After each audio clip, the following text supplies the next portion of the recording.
This is Jacqueline Luqman with The Real News. We talked in the first segment about Black Alliance for Peace, an organization that is 2 years old that has a mission and a focus on reviving the Black radical anti-war tradition and focus in the United States. We talked in the first segment about NATO, the far reach of US militarism, and specifically what the United States military is doing in Africa that many people in America know little to nothing about. But in this segment, we're going to talk about what all this means to Black people domestically. To continue this conversation, I am here joined today by Netfa Freeman. Netfa is the coordinating committee member for the Black Alliance for Peace. He's also an organizer with Pan-African Community Action, and Vanessa Beck. Vanessa is a member of the Black Alliance for Peace Research Committee and is also on the steering committee for Health Over Profit for Everyone. Thank you both for joining me again for this second segment. Thank you, Jacqueline. Thank you. So you guys gave us a lot of information, a lot of very disturbing information, 800 military bases, US military bases around the world. The expanded role of the United States military in Africa that few people know about, and NATO, the role of NATO. Let me ask you a question about NATO before we go into the domestic focus of the Black radical anti-war sentiment that needs to be revived. When people think about NATO, they usually think about the expansion of NATO in regard to the response of Russia to NATO. Do you think, Netfa, that overshadows what's being done in Africa in regard to NATO? Yeah, it definitely overshadows. I mean, there's nothing. I think that particularly our people need to understand what our political, economic, and social interests are. Russia is not our enemy. That's not what's happening. They're not killing us in the street every 28 hours. They're not the ones mass incarcerating us. They're not the ones with the big footprint on the African continent. It's the United States with a big footprint, military footprint on the African continent. I don't even know if Russia has, at most they might have one base there. And really what the interests are in terms of, it was strange because they also talk about China a lot. And they make it seem like, and China is very present on the African continent in a lot of ways. Still, it's not a military footprint. It's in, trade agreements and relationships that people could argue are for the interest of China, but so that's what every country, every governments and people do, but they're not bringing militarism. They don't have the same history of overthrowing governments and CIA coup d'etats. Or this is the legacy of the United States in that. And so when they talk about that in the media and people end up focusing on it, we are not really focusing on things that are in our best interest or help us understand that at all. And if we don't understand the legacy and the nature of colonialism, not only that it applies to neocolonialism, all the trappings of independence, but with all of the same political and economic relationships and interests and power relations intact. That's known as neocolonialism. And it exists on the continent of Africa and also applies to us as Black people in the United States. So that's a great segue into what I'm going to ask you, Vanessa. Why should Black people, why should anyone in the United States care about all of this information you've just given us about the expansion of the United States military state? But why should Black people care in particular, especially Black people in the United States? Why should Black people in Baltimore be concerned about what the United States military is doing in Africa? Right. Very, very important question. So while the United States military was ramping up militarization in Africa, simultaneously, the Obama administration was ramping up militarization right here of colonized, Black and poor working class neighborhoods in the United States. And this involves even using some of the very same weapons and the very same tactics and techniques to kind of squash any kind of uprisings that occur. One thing I like to look at is life expectancy. Like, let's take the Upton Druid Hills neighborhood in Baltimore. So, and compare that to life expectancy in the wealthy white Roland Park area. In Roland Park, if you're lucky enough to be living there, your life expectancy is 84. Whereas in Upton, it is 68. And that is on par with nations that the United States occupies and bombs. It's more on par with that than it is the rest of the United States. So we don't have a situation in Druid Hill where the United States is dropping bombs on the neighborhood, right? There's no one drone bombing Druid Hill. So how is American militarism abroad affecting the life expectancy of people in poor and especially poor Black neighborhoods? Where's the connection? Right. Well, there is, militarization is not only about dropping bombs. It is also the threat of having militarized police and surveillance in a community. There are two programs domestically, in particular, that are responsible for this, occupied. I was going to say occupied feeling, but it's a reality, occupied reality in our neighborhoods.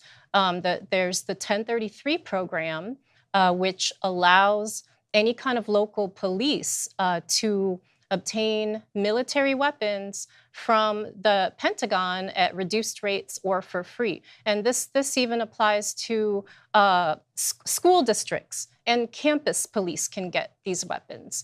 And then we also have what has been named the Deadly Exchange Program, which is a police exchange between U.S. police and Israeli police, where they trade tactics and techniques. Now, Israeli police, is known to be one of the most violent occupying police forces that there is.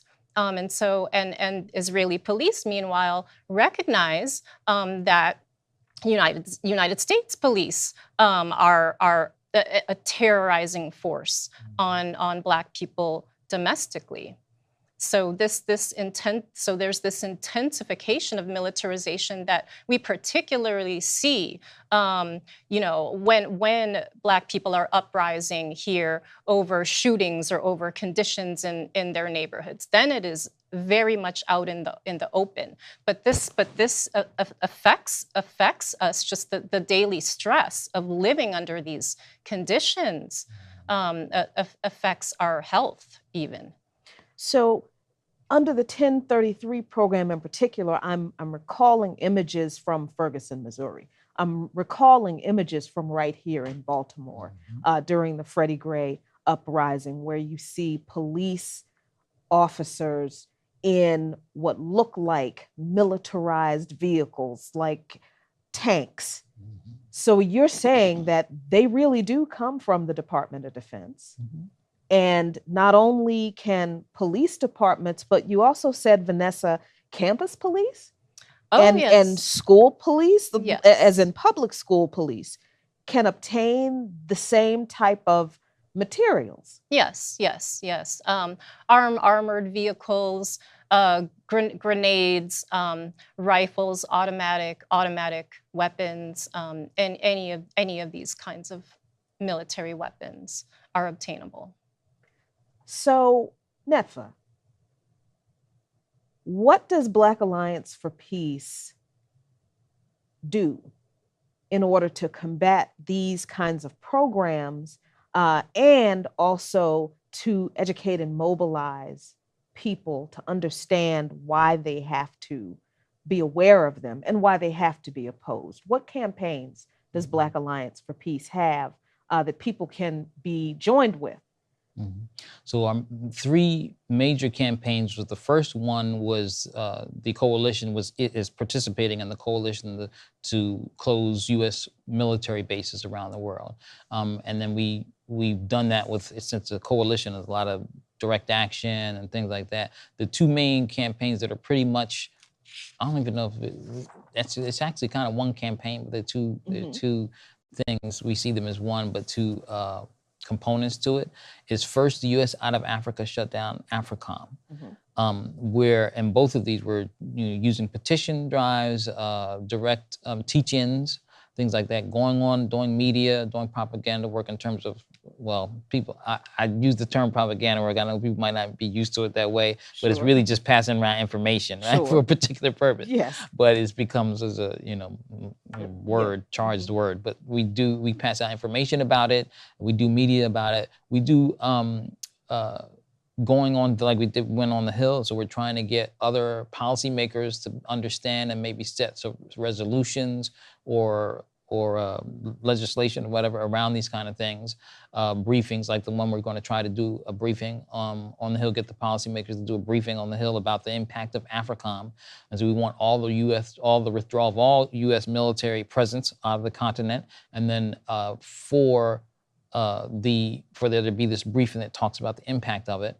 And then that I mentioned, the other side of the domestic side is no compromise, no retreat. Yes. Can you tell me the rest of the looking at defeat the war against African Black people in the United States. In the United States. And so those are the two things. And then one part of this campaign has to be, and we actually have both organization members and individual members. So we want organizations, Black organizations that want to take up this call to join the Black Alliance for Peace, and so we can coordinate our activities around these things. One is to get the policymakers to have an unequivocal position on what AFRICOM, militarism in our communities, the 1033 program, AFRICOM, to not be able, because right now they're not even talking about it. You would think it's just not, it doesn't even exist. We had, in fact, just recently, there was a bill, a few years ago, a bill by Grayson to repeal 1033 program. And a lot of the the Congressional Black Caucus members or the Black representatives voted against that bill. And so, right now they don't even talk about AFRICOM. They act like they don't even know it exists. And so we want to change that. So how do people get connected with Black Alliance for Peace? Well, let me say, particularly if you are an individual or part of an organization who wants to get involved with the domestic campaign against militarism and imperialism, you can go to blackallianceforpeace.com/no compromise, no retreat. And we'll keep you informed as we're rolling out this campaign. We're in the process of talking with other organizations so that we can build a national steering committee to really ramp up the organizing on these issues. And then info at blackallianceforpeace.com. Right, is our email address if you generally want to get connected, and our website, of course, blackallianceforpeace.com. And shout out if you live in Baltimore, we're building local alliances, and I'm helping to organize one in Baltimore. So also email us at the info address. Netfa Freeman, Vanessa Beck, thank you so much for joining me today to talk about this issue that is not given enough attention in the United States in general, but particularly in Black communities. We will continue to have this conversation about why we need to be much more strenuously anti-war in the United States as so-called progressives, certainly so-called leftists, definitely so-called Americans. We must continue this conversation. If we want peace, we have to fight for it. This is Jacqueline Luqman with The Real News in Baltimore.